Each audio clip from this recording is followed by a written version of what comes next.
Pemirsa, perempuan punya peran penting dalam mendorong pertumbuhan inklusif di negara-negara ASEAN, termasuk Indonesia. Namun demikian, potensi perempuan sejauh ini masih menghadapi sejumlah tantangan dari ketidaksetaraan gender, terutama di bidang ekonomi dan politik.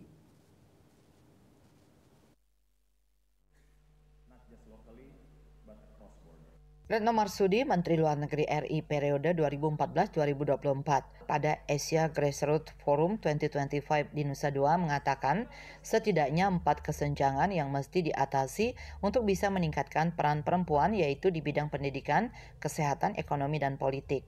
Mengutip data Global Gender Gap Report, persoalan kesenjangan gender di bidang pendidikan saat ini hanya sekitar 10%, sementara di bidang kesehatan kesenjangan hanya sekitar 6%. Namun partisipasi perempuan dalam bidang ekonomi baru mencapai 65% dan di bidang politik hanya 22,5%. Retno juga menyoroti masih kurangnya partisipasi perempuan dalam bidang sains, teknologi, rekayasa, dan telematika STEM di Indonesia. Mengacu data UNESCO 2024, partisipasi perempuan Indonesia dalam bidang STEM hanya 35%.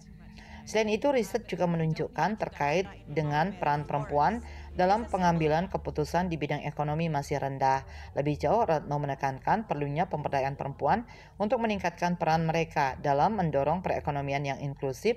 Mengacu data Kementerian UMKM, ada sekitar 65 juta UMKM dengan lebih dari 64% diantaranya dikelola oleh perempuan.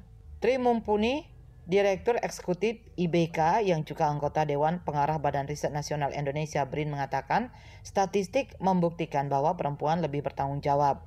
Perempuan juga punya perspektif yang lebih inklusif ketika menjadi pemimpin. Rai Swantara, Bali TV.